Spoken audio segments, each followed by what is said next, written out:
ॐ सहना अवतु सहनौ भुनक्तु सह वीर्यं करवावहै तेजस्विनावधीतमस्तु मा विद्विषावहै।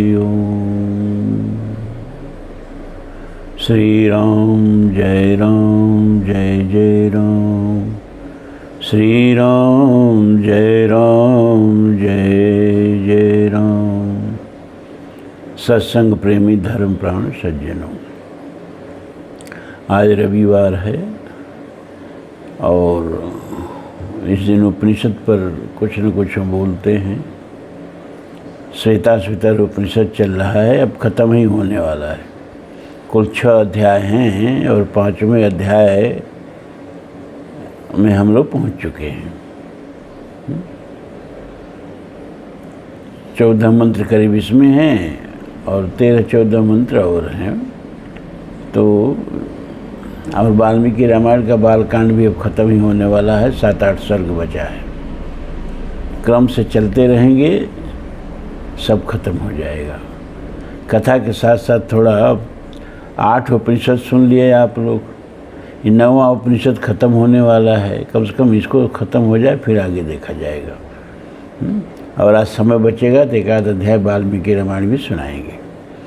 तो ये 5वें अध्याय का पहला मंत्र है, द्वे अक्षरे ब्रह्म परे त्वनन्ते विद्या विद्ये निहिते यत्र गूढ़े क्षरम तो विद्या अमृतम तो विद्या विद्या विद्ये ईशते यस्तु सो अन्यः।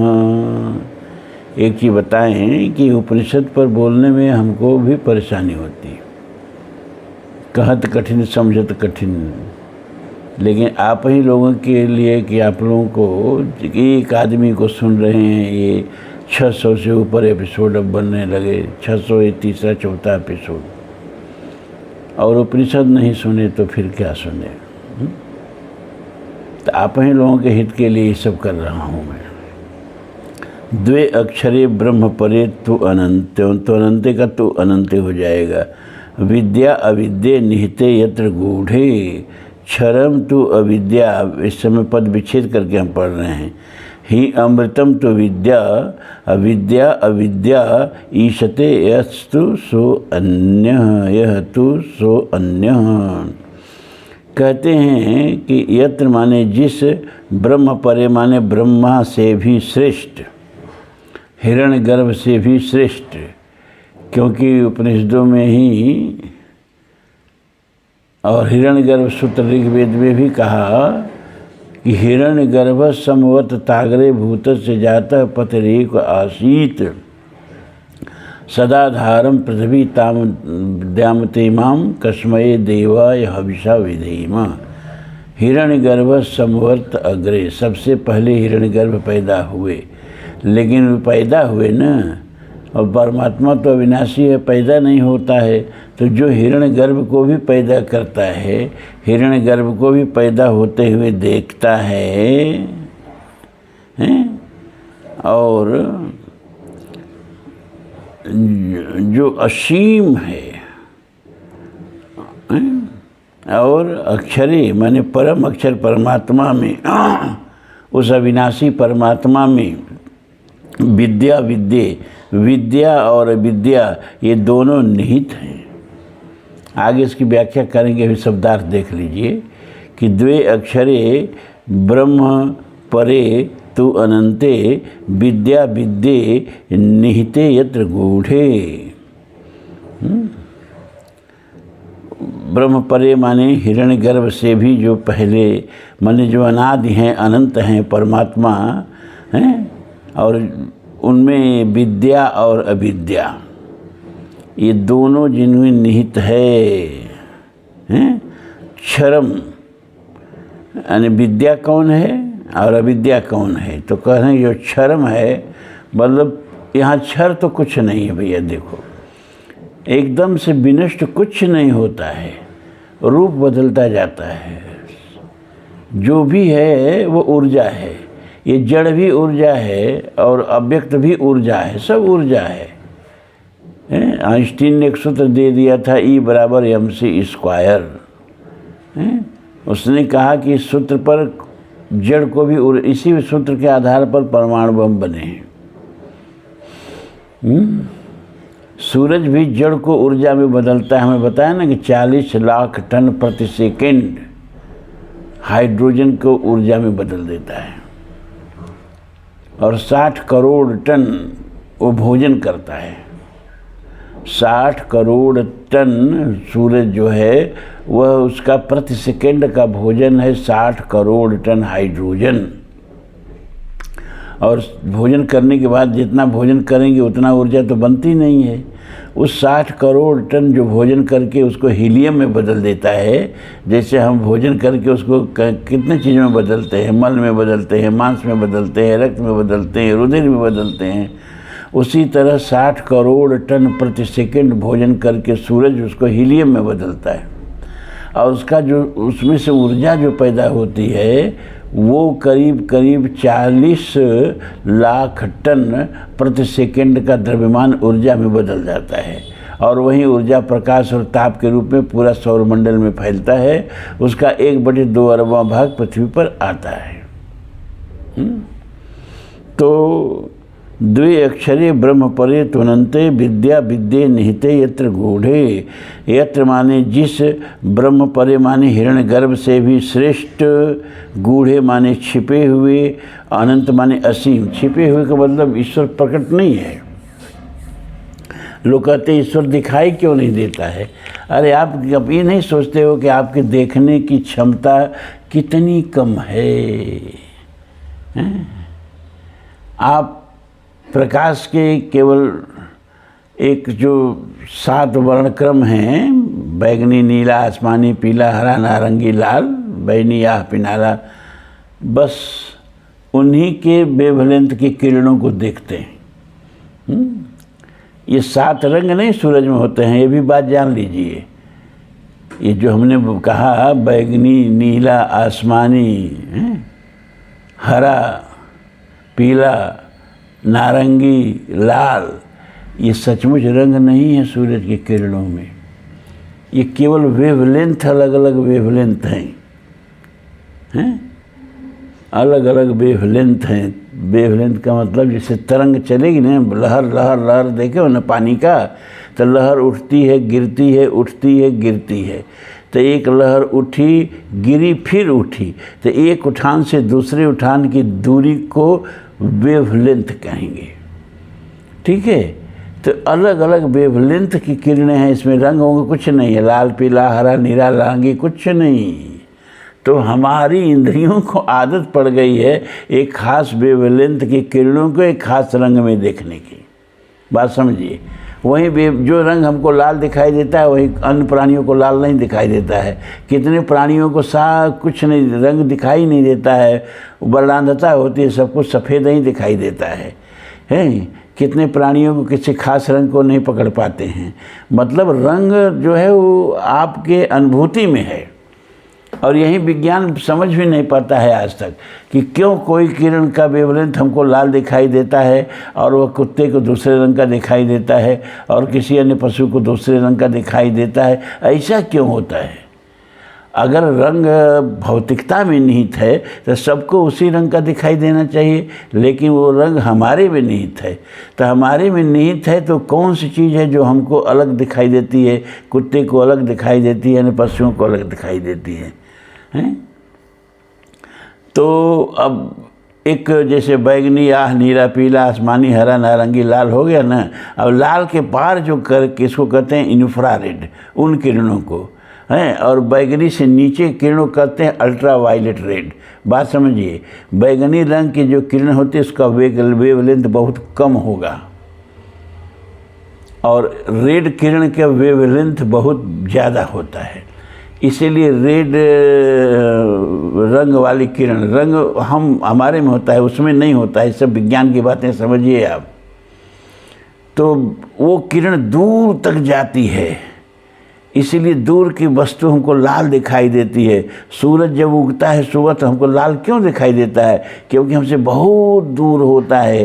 तो और सारी किरणें जो वेवलेंथ की हैं वो तो उधर रुक जाती हैं, लेकिन वो रेड रंग की किरण की वेवलेंथ ज़्यादा होती है, वो हमारे आँख आती है और उसको हम लाल रंग के रूप में देखते हैं। तो अल्ट्रा वायलेट का मतलब बैगनी रंग की जो किरणें हैं उसकी वेवलेंथ बहुत कम होगी। रेड रंग की जो किरणें हैं उसका वेवलेंथ बहुत ज़्यादा होगा। अब उस रेड रंग की किरणों से जो ज़्यादा वेवलेंथ की किरणें होती हैं उनको कहते हैं अल्ट्रा रेड किरणें, वो हमको नहीं दिखाई देती हैं। और बैगनी रंग की किरणों से जो छोटे रंग की किरण वेवलेंथ की किरणें होती हैं अल्ट्रा वायलेट उसको कहते हैं, वो हमको नहीं दिखाई देती हैं। मतलब एक सीमित वेवलेंथ के किरणों को रंग को हम देखते हैं। तो हम जब प्रकाश को ही पूरा नहीं देख पाते हैं, अल्ट्रा रेड और अल्ट्रा वायलेट से ही ज़्यादा सृष्टि में संरचनाएं हैं, उसको हम देख ही नहीं पाते हैं। बहुत से पशु जो हैं वो अल्ट्रा रेड और अल्ट्रा वायलेट के रंग को भी देख लेते हैं, हम लोग नहीं देख पाते हैं। अरे हम जब भौतिकता को भी पूरी तरह से नहीं देख पाते हैं, उसी तरह से ध्वनि है। एक निश्चित डेसिबल से नीचे एक डेसिबल से ऊपर की ध्वनि को हम नहीं देख पाते हैं। एक खास वहाँ भी ध्वनि में भी तीव्रता होती है, तरंग तो भी तरंग ही है, सब कुछ तरंगों का खेल है, ऊर्जा का खेल है।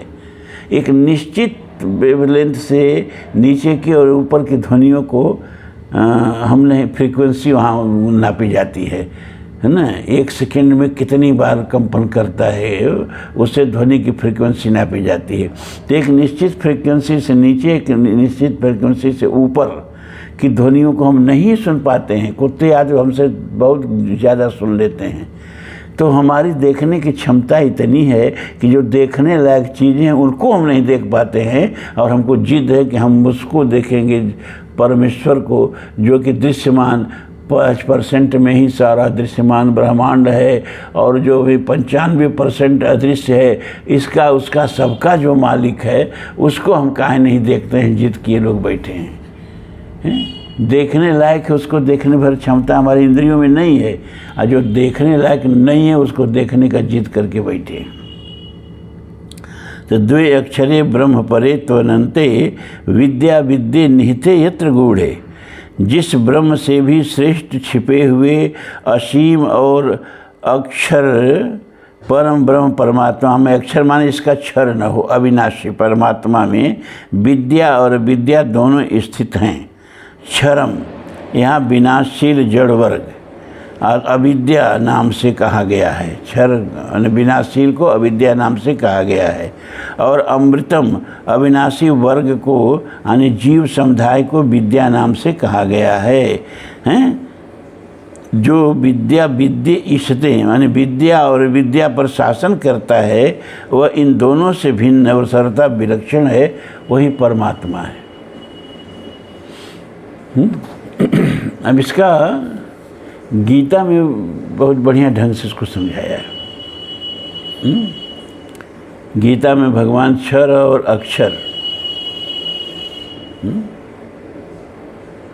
विद्या और विद्या को वहाँ जो है अपरा और परा प्रकृति के रूप में चित्रण करते हैं। कहते हैं 7वें अध्याय में गीता के चलिए आप, तो 4, 5, 6, 7वां श्लोक उसका लीजिए। तो भूमिरापो नलो वायु खंग मनो बुद्धि रेव च अहंकारम इतीयम में भिन्ना प्रकृति अष्टदा अप्रियम यतस्तन्वाम प्रकृतिम विद्धि में पराम जीव भूताम महाबाहो यदेदम धार्यते जगत। भगवान कहते हैं कि ये जो 8 प्रकृतियां हैं ये अपरा प्रकृति है, ये क्षर प्रकृति है। ये 8 प्रकृतियां कौन कौन गिनाते हैं? 5 तो भौतिक तत्व तो बता देते हैं, भूमि, आपः, अनल माने अग्नि, वायु हैं, और आकाश, और इसके बाद मन, बुद्धि, अहंकार। 8 हो गया ना। ये 8 प्रकृतियाँ गीता में, इसको अविद्या माया आप समझ लीजिए, हैं? ये मन भी क्षरणशील ही है, हैं? जो चीज़ प्रतिपल बदल रही हो वो अक्षर कैसे हो सकती है? बुद्धि भी क्षरणशील है। कभी कहते हैं हमारी बुद्धि कमज़ोर हो गई, उनकी बुद्धि बड़ी कुशाग्र है, उनकी बुद्धि तेज है और हमारी बुद्धि इस समय भ्रष्ट चल रही है। तो जो कभी तेज हो जाए, कभी मध्यम हो जाए, कभी बदल जाए, कभी लुप्त हो जाए, उसको क्षर कहते हैं। अहंकार भी यही है। अभी विद्यार्थी थे तो अहंकार है कि मैं विद्यार्थी हूँ, हैं? पढ़ के लिख के डॉक्टर हो गए तो मैं डॉक्टर हूँ, इंजीनियर हो गए तो मैं इंजीनियर हूँ, है ना। अब मान लीजिए डॉक्टर हैं चाहे इंजीनियर हैं और टिकट मिल गया, किसी पार्टी वालों ने दे दिया, डॉक्टर इंजीनियर भी MLA MP बनते कि नहीं। अब अहंकार बदल गया, कब डॉक्टर अहंकार नहीं रह गया, अब मैं विधायक हूँ, मैं अब मिनिस्टर बन गए तो मैं मिनिस्टर हूँ। मतलब प्रतिपल जो बदल रहा हो वो अहंकार हैं। भूमि, जल, वायु, अग्नि, आकाश, अहंकार, मन, बुद्धि, ये 8 ये क्षर प्रकृतियाँ हैं। इनको अपरा प्रकृति भगवान ने गीता में कहा, अप्रेयमितः तु अन्याम। और इन अपरा प्रकृति से अलग भगवान कहते हैं कि वह परा प्रकृति है। वह कौन है? वह जीव भूता महाबाहो, वह जीव है, ईश्वर अंश जीव अविनाशी, चेतन अमल सहज सुख राशि। जिस शरीर में जीव बैठा है और बालक भ्रमहि गृहादि कहीं परस्पर मिथ्यावादी, चरखी पर आप बैठे हैं तो चरखी घूम रही है। आप कह रहे हैं कि हम घूम रहे हैं, आप नहीं घूम रहे हैं, आप तो स्थिर बैठे हैं, चरखी घूम रही है। इस शरीर पर आप बैठे हैं और शरीर से तादात्म्य कर लिए हैं तो शरीर छोटा हो रहा है, बड़ा हो रहा है, रुग्ण हो रहा है, स्वस्थ हो रहा है, दुबला हो रहा है, मोटा हो रहा है, जन्म रहा है, मर रहा है। और इसको अपने ऊपर आरोपित करके आप समझते हैं कि हम जन्म रहे हैं, हम मर रहे हैं, हम रुग्ण हो रहे हैं, हम स्वस्थ हो रहे हैं, हम दुबले हो रहे हैं, हम मोटे हो रहे हैं। प्रतिपल क्षरणशील, लाखों कोशिकाएं प्रति सेकेंड इस शरीर में मर जाती हैं और लाखों कोशिकाएं पैदा हो जाती हैं। त्वचा का जो ऊपरी परत होता है जिसको केरोटिन कहते हैं, 1 महीना में सबके शरीर का केरोटिन बदल जाता है। पूरे शरीर का ऊपरी परत त्वचा का मर के नया त्वचा चढ़ जाती है। प्रतिपल क्षणशील है शरीर। इसमें बैठा हुआ है अविनाशी जीव।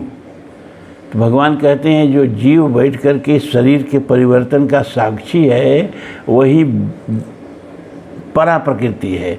गीता में जिसको परा प्रकृति कह रहे हैं, उपनिषद में उसी को विद्या कह रहे हैं। भगवान की विद्या माया है और ये जो क्षरणशील है ये भगवान की अविद्या माया है। इस मंत्र में जिसको विद्या विद्या कहा, गीता में उसी को परा और अपरा कहा। और इसके बाद कहा, मंत्र कह रहा है ना, क्या कह रहा है कि क्षरम तु अविद्या हमृतम तु विद्या, विद्या विद्ये ईशते यस्तु सो अन्य। जो विद्या और अविद्या दोनों को शासन करता है। ये क्षर जो है परिवर्तनशील जो है वो अविद्या है, और अक्षर जीव जो है जो क्षरणशील नहीं है, इस क्षरण का साक्षी है, वह विद्या है। और इस विद्या और विद्या दोनों का जो मालिक है, स्वामी है, जो दोनों पर शासन करता है, दोनों को नियंत्रित करता है, दोनों को पैदा करता है, वह परमात्मा है।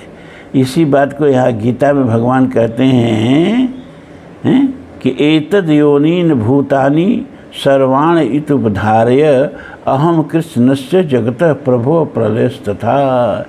एतत् योनीन भूतानि,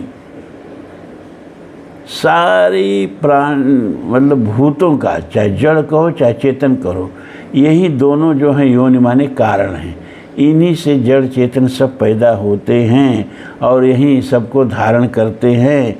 और मैं कृष्णस्य माने संपूर्ण जगत माने संसार का उत्पन्न करने वाला हूँ, पालन करने वाला हूँ और विनाश करने वाला हूँ। और मत्तः परतरम नान किंचिदस्त धनंजय मयि सर्वविदम प्रोतम सूत्रे मणिगणायुव। और हे अर्जुन, मुझसे ऊपर कोई नहीं है, मैं ही सबसे ऊपर हूँ। मैं ही क्षर अक्षर सबको पैदा करने वाला हूँ। विद्या और विद्या को पैदा करके इनको नियंत्रित, इनको शासित और फिर इनको विलीन करने वाला हूँ। और जैसे माला के मड़ियों में सूत्र गुथा रहता है, उसी तरह यह सारा ब्रह्मांड मेरे ही आश्रित है, मुझ में ही गुथा हुआ है, मुझ में ही स्थित है। ऐसी बात को फिर गीता के 15वें अध्याय में भगवान और बढ़िया ढंग से समझाते हैं। बस अंतर इतने है कि यहाँ जिसको प्रकृति कहते हैं, अपरा प्रकृति और परा प्रकृति।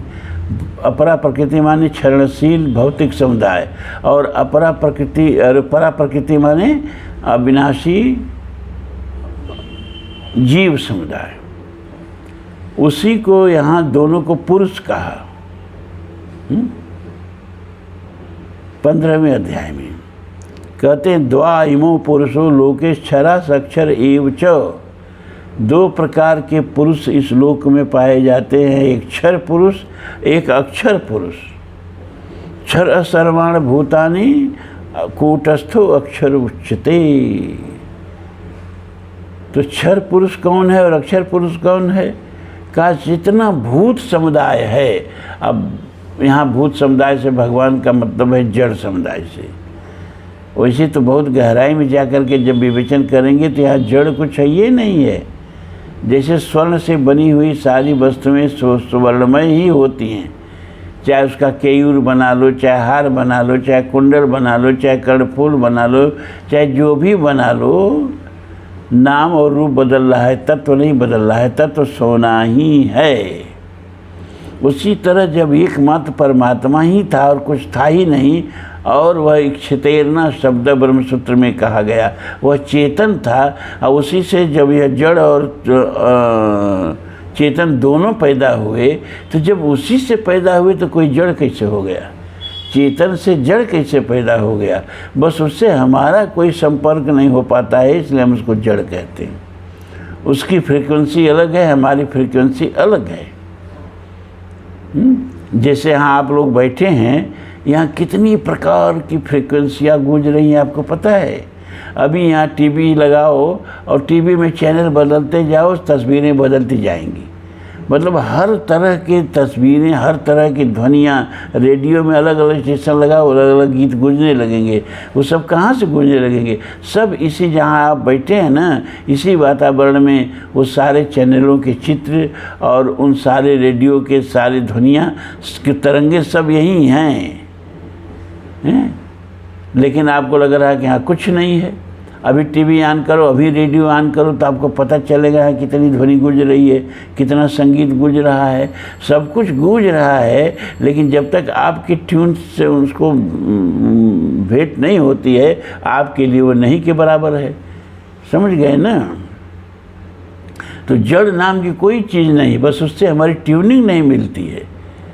हम पृथ्वी से संवाद नहीं करते, लेकिन अंतर्ग्रही संवाद होता रहता है। ये ग्रह आपस में बात करते रहते हैं, एक ब्रह्मांड दूसरे ब्रह्मांड से संवाद करता रहता है। हमारी फ्रीक्वेंसी वहाँ नहीं मिल पाती है, हमारी जहाँ मिल पाती है हम वहीं बात कर पाते हैं।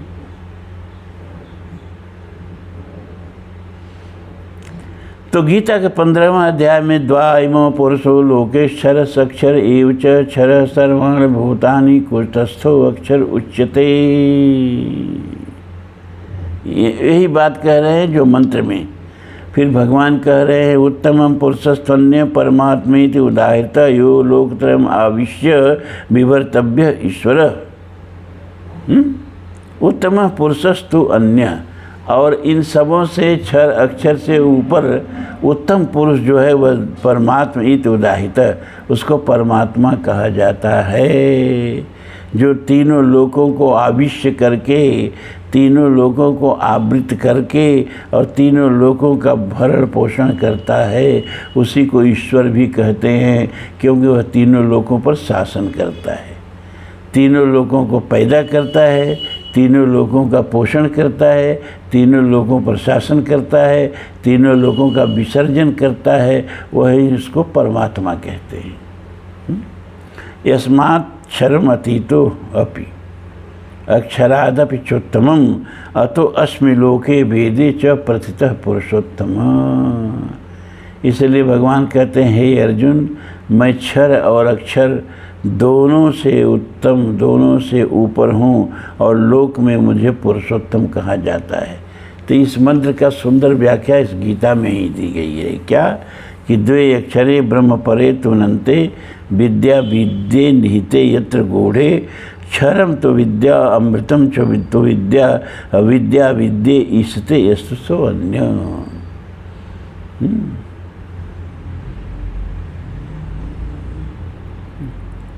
द्वे अक्षरे ब्रह्म परे, ब्रह्म परे माने जो हिरण्यगर्भ से भी श्रेष्ठ है, जो अक्षर और अविनाशी हैं, जो अनंत हैं, उनमें विद्या और अविद्या ये दोनों जो हैं उसी परमात्मा में निहित हैं, परमात्मा में ही छिपे हुए हैं और परमात्मा उनको समय समय पर प्रकट करता है। क्षरम तो अविद्या, जो क्षरणशील भौतिक जगत है वही अविद्या प्रकृति है, और अमृतम तो विद्या, जो अविनाशी है जीव समुदाय वही विद्या प्रकृति है। और विद्या अविद्या दोनों को जो शासन करते हैं वो परमात्मा इन दोनों से अन्य हैं। तो ये एक श्लोक हमने आपको समझाया। अब चलते हैं वाल्मीकि रामायण में।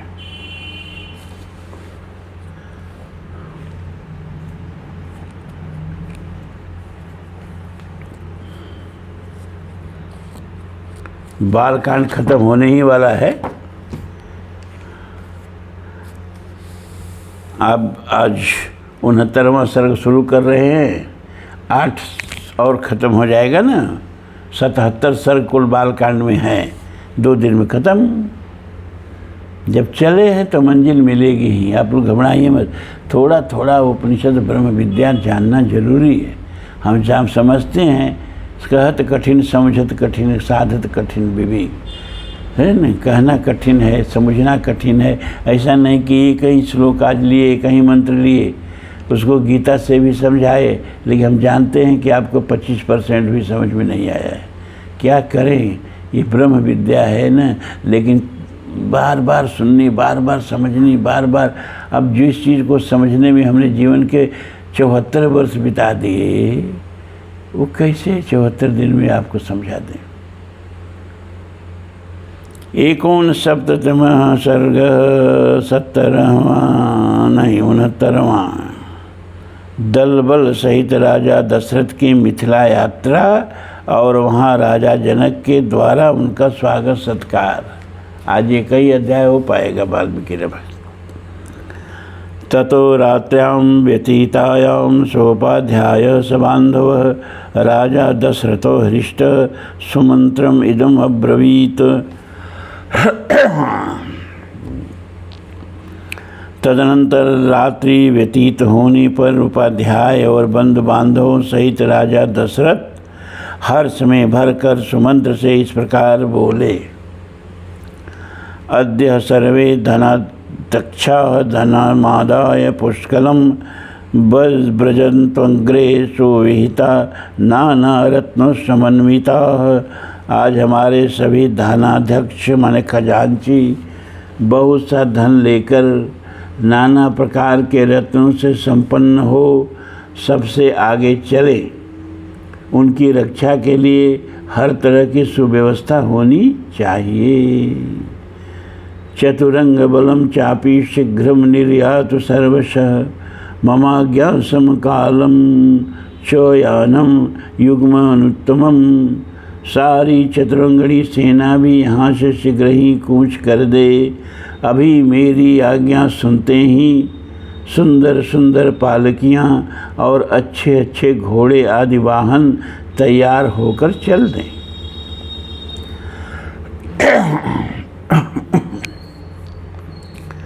वशिष्ठो वामदेवश्च जबालिश्च कश्यप जबालिरथ कश्यपः मार्कण्डेयस्तु दीर्घायु ऋषिः कात्यायनस्तथा एते द्विजा प्रयान्त्वग्रे स्यन्दनं योजयस्वमि यथा कालात्ययो न स्याद् दूता हि त्वरयन्ति माम्। वशिष्ठ, वामदेव, जाबाली, कश्यप, दीर्घजीवी, मार्कंडेय मुनि तथा कात्यायन, ये सभी ब्रह्मर्षि आगे आगे चलें। मेरा रथ भी तैयार करो, देर नहीं होनी चाहिए। राजा जनक के दूत मुझे जल्दी करने के लिए प्रेरित कर रहे हैं।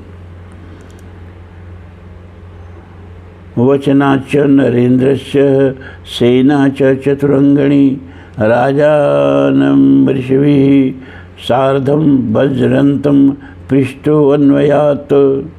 राजा की इस आज्ञा के अनुसार चतुरंगणी सेना तैयार हो गई और ऋषियों के साथ यात्रा करते हुए महाराजा दशरथ के पीछे पीछे चली। गत्वा चतुरहं मार्गं विदेहान् भ्युपेयमान् राजा च जनकः श्रीमान् श्रुत्वा पूजम् अकल्पयत्। 4 दिन का मार्ग तय करके वे सब लोग विदेह देश में जा पहुँचे।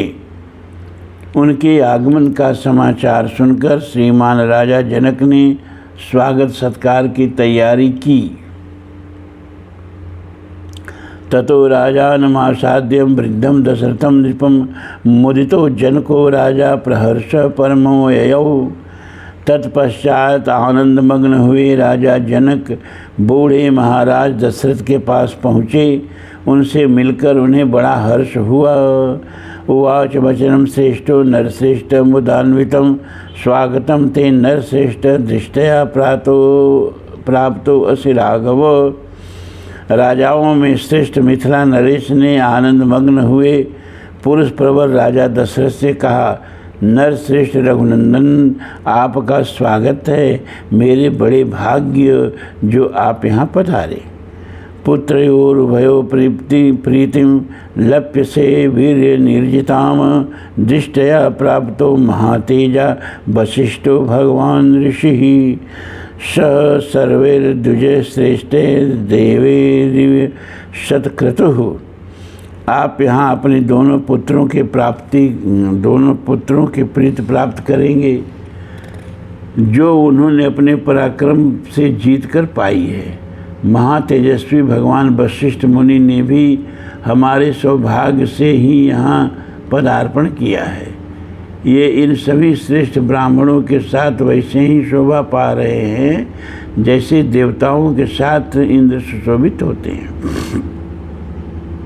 दृष्टिया में निर्जिता विघ्ना दृष्टिया में पूजितम कुलम राघवे हस संबंधाद वीर्य श्रेष्ठर्महाबलय।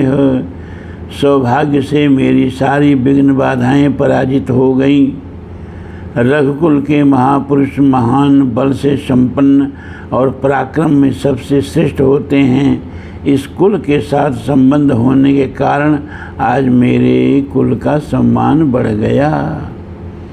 स्वप्रभाते नरेंद्र त्वं संवर्तायुमर्हसि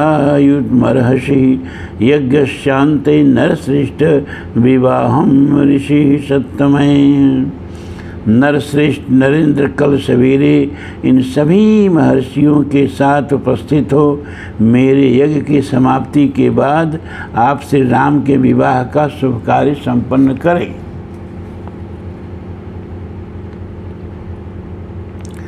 तस्य तद्वचनं श्रुत्वा ऋषि मध्ये नराधिपः वाक्यं वाक्यविधां श्रेष्ठ प्रत्युवाच महीपतिम्।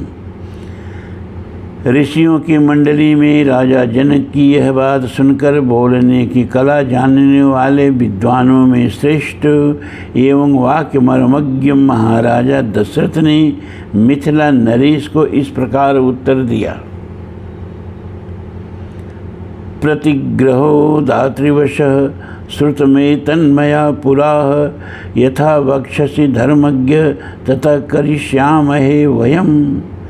धर्मज्ञ मैंने पहले से ही यह सुन रखा है कि प्रतिग्रह दाता के अधीन होता है।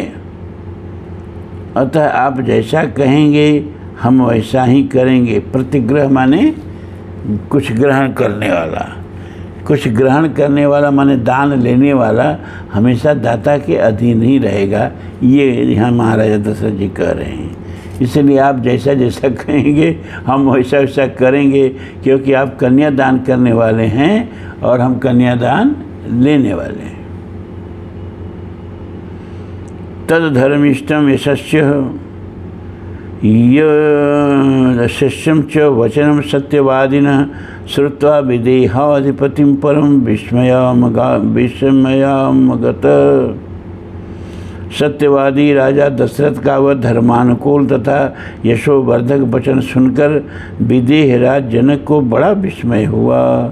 ततः सर्वे मुनिगणा परस्पर समागमे हर्षेण महता युक्तास्ताम रात्रिव शनम सुखम। तदनंतर सभी महर्षि एक दूसरे से मिलकर बहुत प्रसन्न हुए और सबने बड़े सुख से वह रात बिताई। अतः रामो महातेजा लक्ष्मणेन सम अयो विश्वामित्रं पुरस्कृत्यं पितु पादावुपस्पृशन। इधर महातेजस्वी श्री राम विश्वामित्र को आगे करके लक्ष्मण के साथ पिताजी के पास गए और उनके चरणों का स्पर्श किया। राजा च राघवो पुत्रो निशाम्य परिहर्षितः उवास परम प्रीतो जनकेना विपूजितः। राजा दशरथ ने भी जनक के द्वारा आदर सत्कार पाकर बड़ी प्रसन्नता का अनुभव किया तथा अपने दोनों कुलरत्न पुत्रों को सकुशल देखकर उन्हें अपार हर्ष हुआ। वे रात में बड़े सुख से वहाँ रहे। जन को अपि महातेजा क्रियाधर्मेण तत्वित यज्ञस्य च सुताभ्याम च कृत्वा रात्रिमुवासः। महातेजस्वी तत्वज्ञ राजा जनक ने भी धर्म के अनुसार यज्ञ कार्य संपन्न किया तथा अपनी दोनों कन्याओं के लिए मंगलाचार का संपादन करके सुख से वह रात्रि व्यतीत की।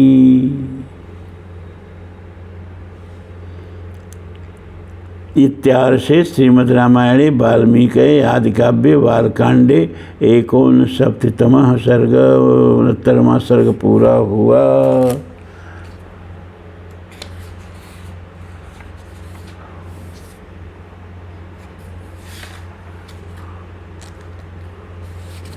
दो दिन और बालकांड पूरा हो जाएगा। ओम पूर्णमदः पूर्णमिदं पूर्णात् पूर्णमुदच्यते पूर्णस्य पूर्णमादाय पूर्णमेवावशिष्यते।